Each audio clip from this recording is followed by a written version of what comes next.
Hello, guys. Welcome to another episode of Pitch Side Nuggets. I'm Dasuki Usman, and I'm with our one and only sport journalist Adebari. Um, so today we're going to be talking about what's happening in the Super Eagles camp. We all know what the situation is. A lot of people, some might not know because I think it's a breaking news sort of. But is it something that you saw coming, Barry? The fact that these players have refused to trade. That's what I'm talking about. I just saw the news. I'm not even going to lie to Mm, you. In mind, I had it in mind that this episode was going to be about who is in camp, how are they training, how are they preparing for the game, and then boom, from nowhere, I just saw mm. this news that, including the staff as well, it's absolute madness, Barry. It's absolute madness. Yeah, it's crazy. If I'm being honest, I'm not surprised that it has happened now. And Yeah, the major reason why it's happening now is because they know the players and the staff. They know that this is the best time for them to do this, in terms of them possibly getting their money. yeah, Um, yeah. it's crazy. I think we should just set the record straight to make people understand why the players and the staff of the Super Eagles have decided to strike. Is because they've been owed wages and bonuses Wow. since 2019. Can you imagine? Let's just put that out there. They've been owed all of this since 2019, and you ask yourself, why then do these players even still turn up to come and represent Nigeria? Yeah, So I think now this is a situation where fans need to be a bit more, pardon me, I think fans need to be a bit more gracious to the players whenever they criticize them, for their performances. Because at the end of the day, these guys have been playing for free. They've been playing based on passion. They've been playing based on the will to just want to to represent their represent. country. And then how is Mhm. their country even, taking care of them? I think this should also let people know that the cash rewards that they were meant to receive for finishing second in AFCON AFCON. last year, it means that they've also not gotten it. Let's just put it out there. And this is just one of the many unscrupulous things that the NFF does. A lot of people don't know that Finidi George was never given a contract to while he was the To coach manage. of the Super Yeah. Eagles. He was never given a contract. I have that on good authority. It's even crazy because when Finidi George was about to take the job, he wanted the US under 19 youth coach, Michael Insien. He has Nigerian heritage. He wanted him to be his assistant coach, someone who's going to help him with youth development in the long run. Obviously, Michael is coming from a sane environment where he's got a contract. And when Michael was approached by the NFF, they told him, what is going to be a payment based on each match that you take charge of. So just Yeah. imagine you want me to leave my comfort zone, and you're telling me that you're only going to pay me based on how many matches I take charge I of. take How many charge of. Yeah. times do we have international games in a International year? games in here. Yeah. Telling me that it's going to be a pay as you perform As you type perform, of as you thing. And manage. meanwhile, there's no even guarantee that you will pay me as at when due and things like that. So I mean, this I believe it's a brilliant strategy by the players. I don't care what anybody says at this point in time, Yeah. because if you think about it, it's just going to be human logic. So now the NFF have been boxed in a corner because we're about to play the most A quick. important match in Mhm. probably in the history of this current set of Super Eagles. This has to be our And most important game probably yeah, since and you'd like to 98. think, yeah, and you'd like to think that these players they understand how important this game is for their career.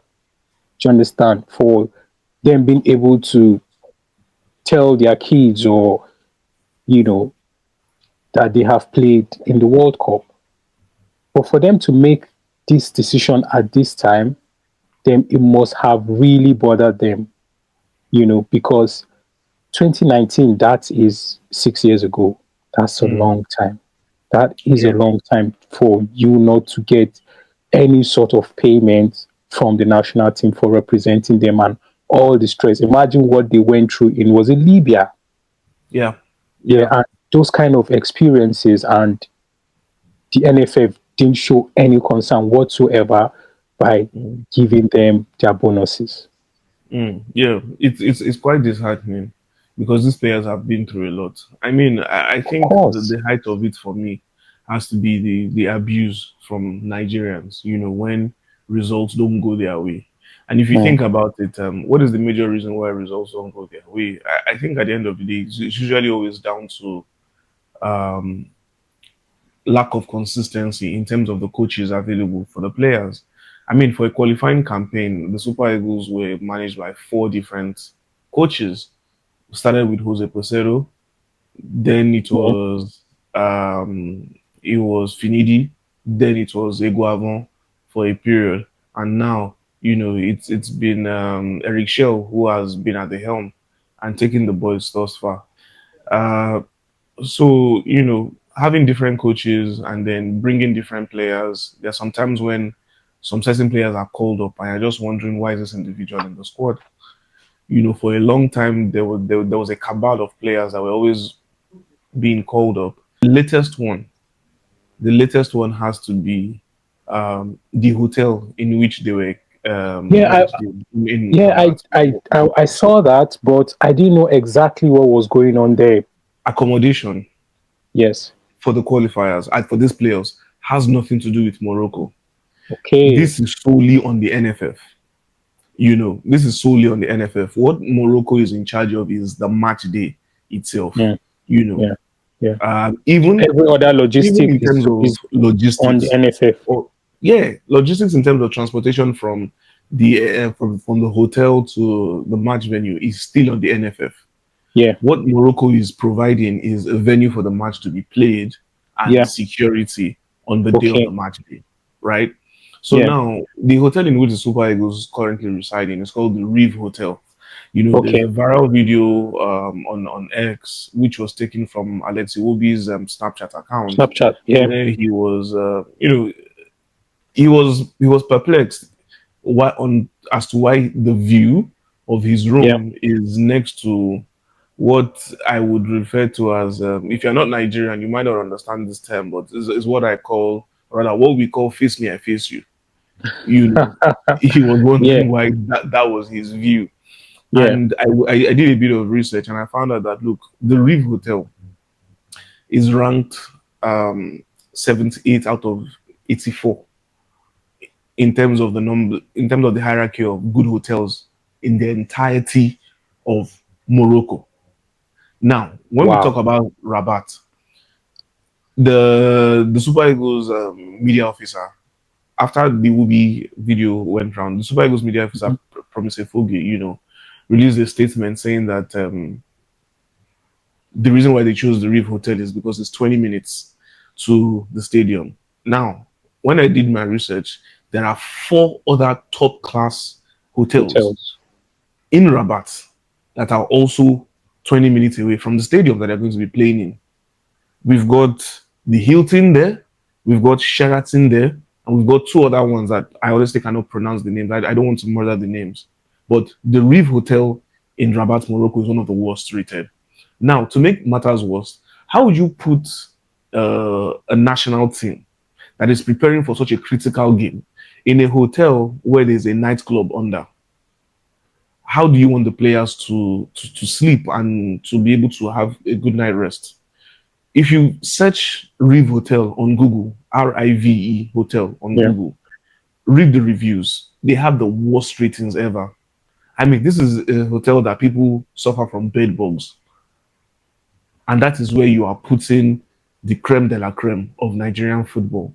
I mean, these players ply their trade in the best leagues in the world, and they are giving top-notch services, right? And you take them out of their comfort zone because you want them to represent Nigeria. And look at where you put And put them them in. in very uncomfortable places. Do you think this might have been the reason why they made that decision? Like they didn't, these guys don't even rate us. You've not paid us since 2019, and this is the kind of hotel you've decided to book for us in such a crucial time. It Do you could have think been a that must trigger. have?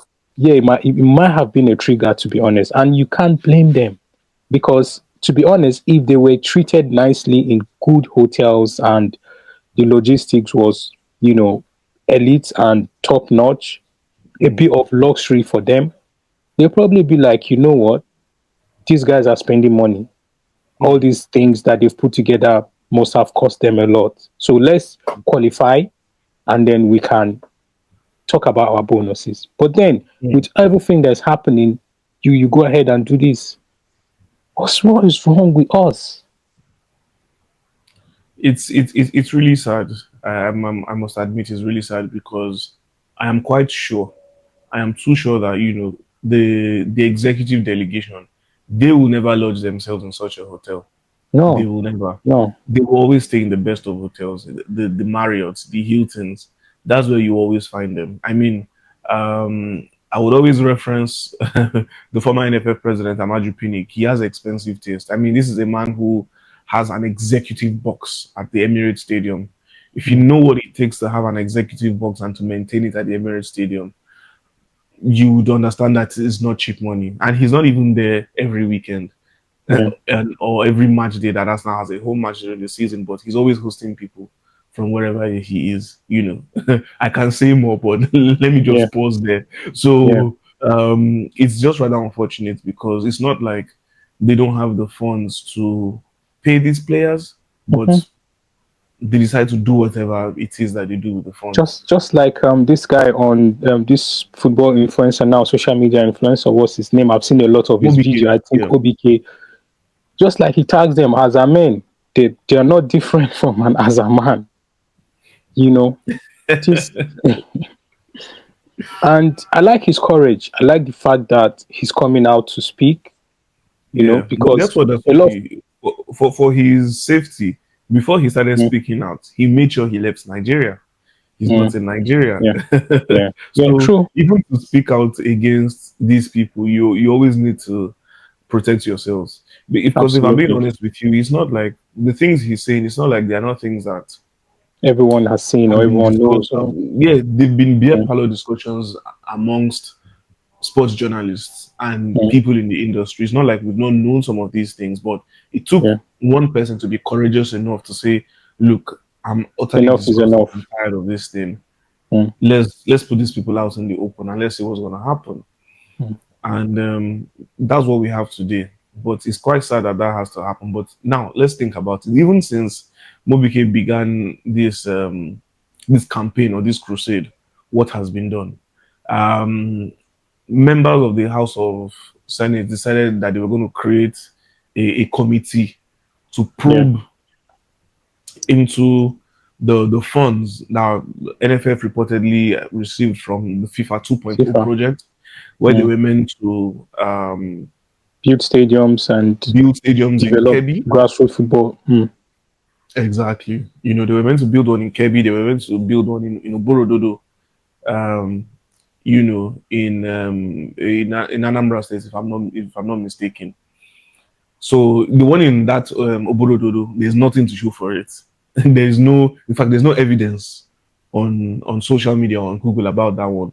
The one in Kebbi, we can see the extent to which they did it. Yeah. But when you then That was consider the amount disgraceful. of money, I think I it's mean, better it's to not absolutely even do disgraceful. nothing than do Yeah, that.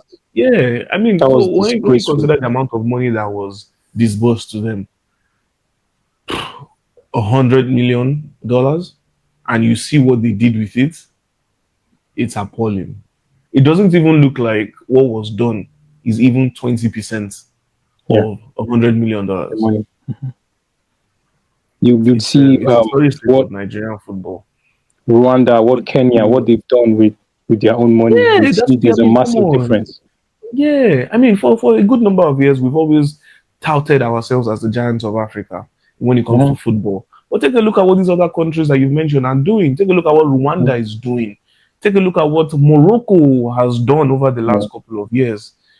very Look at what impressive. South Africa too have done over the last couple of years. Yes, I know South Africa is way advanced in terms of the fact that they hosted the World Cup in 2010. But Yeah, even let's talk about their maintenance culture. They've got good maintenance culture. Some of these stadiums obviously were then now they've been there a long time. absorbed by some of the local clubs. You know, the likes of Yeah. the Mamelodi Sundowns, the Orlando Kaiser Pirates, Chiefs. Mm. Kaiser Chiefs, and co. And this is why these teams are one of the most dominant teams also on the In continental Africa. phase. Talking about the CAF Confederations Cup, the CAF Champions League. It's just simple. Same thing with Egyptian teams. Same thing with the Moroccan teams who have now been on a rise. You know, so the question is, what is NFF doing? Do they even have a vision? Do they even care? You I know, don't. these are the questions. And the so-called body that was put together that they said they were going to probe the NFF. After the announcement that there's going to be a body, there's been radio Yeah. silence. When is the probe going to happen? What is the mandate of the probe? Are there going to be repercussions? We don't know. And it seems like, from what I was told by a senior colleague, it seems to be like the only reason why there's even going to be a probe into the spending of Yeah. that project in particular is because Yeah. those people, those they were not carried along. Because usually Mm. when the Okay. NFF do their unscrupulous activities, they settle Yeah. everybody who Everybody. needs to Yeah. be involved. But with Yeah. the uproar that came with Mobike's Okay. crusade, they found out that So this you kind don't of tell us money about was. this one. We don't know about this one. How far this one not touch us? Maybe we know how. Maybe we know as they go. You understand what I'm saying? Wow. So it's quite sad. The state of Nigerian football is in utter disarray. I It's don't think upside there's down. been any situation where there's been repercussion on corruption in Nigerian football. I can't remember ever seeing that on the news or anyone being persecuted for embezzling funds meant for sports development in Nigeria. I've never seen that on the news. And anyways, do you think these boys not training today, how will their match fitness be for the game on Thursday if they will still play? Wow. I'm glad you said if the game will still be played. Hmm. Because you don't really know their true mental state of mind. But obviously, with the action that they, perform today, it's quite clear that they are adamant in terms Yeah, of getting their pay, yeah. or at least getting some level of money paid to them. Hmm. Um, but one thing I also do know is the fact that these players want to be at the World Cup and they will do anything to be at the World Cup. Um, they are willing to shed their blood, sweat, and tears for Nigeria as they've done in the past. So Hmm. I do think this is just a warning. Hmm. I think it's meant to be a wake up call to the NFF and the Nigerian Yeah, federal government to yeah, intervene. absolutely. Yeah. I But hope they get the message. yeah, hopefully, Hmm. we do hope that they get the message and something is done quickly. But I do believe that this set of players want to be at the World Cup. I mean, take a look at Victor Osimhen. He's been firing on all cylinders, This this season. season in particular. And it would be a shame with the form he's in. It would be a shame if he's not at the World Cup. Yeah. Hmm. So I know he really wants to be at the World Cup and all these players as well. And it will be a shame if this set of players don't even get to qualify for the World Cup because I don't know when next we're going to have a talented caliber of players like this that can possibly be dominant Yeah. Yeah. on in world football. International You football. know, Yeah. yeah, because we're looking forward to AFCON again. We're looking forward to winning this AFCON this time, not just finishing second or third. Hmm. Um, I just hope that these players get what they want and they're Do you able to think? get focusing on preparing for the game because the game Yeah. against Gabon is not going to be easy. No, it's not. None of the A lot of games will people be might easy. not be so aware of what Gabon is as an institution in terms of Yeah. football, but look, they have consistently been progressive over the last 10 years. Hmm. Um, and I think evidence of that is them being able to keep hold of a star like Pierre-Emerick Aubameyang. I think the first thing was even convincing him to play for them because Aubameyang was eligible to play for France, Yeah. Italy, Hmm. as well as Hmm. Spain. He could have played for any Yeah. of these three countries based on his movements in terms of Yeah. growing up as a teenager. He was eligible to play for these three countries, but no, he decided to represent his country of birth, where his father is from. Talking about Gabon, Yeah. and because they've been able to secure someone like Aubameyang like over a decade ago or more, they were then able to lure the likes of Mario Lemina, you know, Yeah. and Mario Lemina's younger brother as well. And now they have a really good team. They've got a solid team. Yes, they don't have squad depth. I believe their first I believe their starting 11 is the best that they have to offer. But this is a team that is highly motivated and Mm. based off on the level of wealth and the level of resources that the Gabon Football Federation have and their federal government have, they support these players the best way they can in terms of training camps, in terms of good quality test matches. So Yeah. the game against Gabon is not going to be a walkover. It will be a Yeah. miracle if Gabon make Yeah. it to the World Cup. But look, Yeah. they are working hard towards it. So the truth is that the players need to be in the best state of mind and best To shape go to into face that game. Gabon. Yeah. Obviously, we are favorites to win that game if they decide to play. And lastly, before we go, Barry, if Osimhen was, I want to believe younger brother would be the right right time. If he was your younger brother and you know how well he is financially, would you back him with this decision, or would you try to advise him that listen, don't think about the money yet, qualify for the World Cup, and then you can start to speak to the NFF? No, I don't think I would tell him that because Mhm. it's not just about him. It's about the collective The now. whole team. Mm. It's about the whole team and the way everybody's feeling together. And Yeah. a team is a strong unit.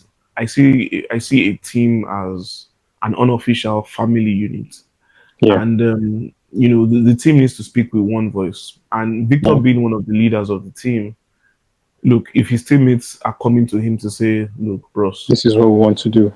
yeah, this is how we're Yeah. feeling," you get the impression that Victor would stand by his teammates. I think it's quite clear Absolutely. that that's the type of person Victor is. He's going to Mm. fight for his people. And then, I mean, Mikel in the past has taken care of expenses for the national team. Allegedly. Never, yeah, Yeah. yeah, you're right to use But allegedly.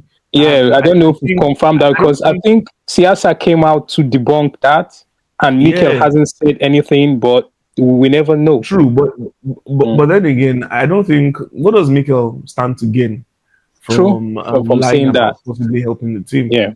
Yeah. And To be another honest, thing I is that, actually believe Mikel. I'm not even going to lie. So, yeah, and let's not forget that Mikel and yeah, Sciascia have a long-standing battle that only absolutely. them can settle. Mikel has a Because love. it has extended to Sciascia versus Mikel's former agent. Wow. Wow. It's a lot. Mm. It's a lot. They took each other to court, to be precise. So Yeah. it's not that straightforward. But and then Mikel was never refunded for his But the sacrifice expenses, yeah. for Nigeria. So when you think about that, you know for a fact that even if the likes of Victor, William Trustekong, Alex Iwobi, Mm. maybe Chidozie Awazi, if they say being the senior men of the team, they want to Yeah. contribute a certain amount to help. He's not going to How really many go times do they anywhere. want That's to do that? exactly. Exactly. It's ridiculous and it's not right. Yeah. Yeah. It's not right. It's So I not wouldn't on the long advise. term. Is not the best way to go about it. Exactly, It's because just if a you do short that, term fix. you're kind of setting a precedence Yeah. to let the NFF know that okay, you can keep You messing up, can we'll keep taking care of ours. But no, absolutely. yeah, no. Anyways, thank you so much, Barry. Nice one, guys. Thanks for listening. Put on the comment what you think about the decision that the Super Eagles players have made. If it's the right decision, tell us. And if it's not the right decision, if you think they should have waited until after this very crucial game against Gabon and potentially against either Cameroon or Congo, put on the comment and let us know what you think. We'll do this as often as we can, and hopefully we'll see you soon. Take care.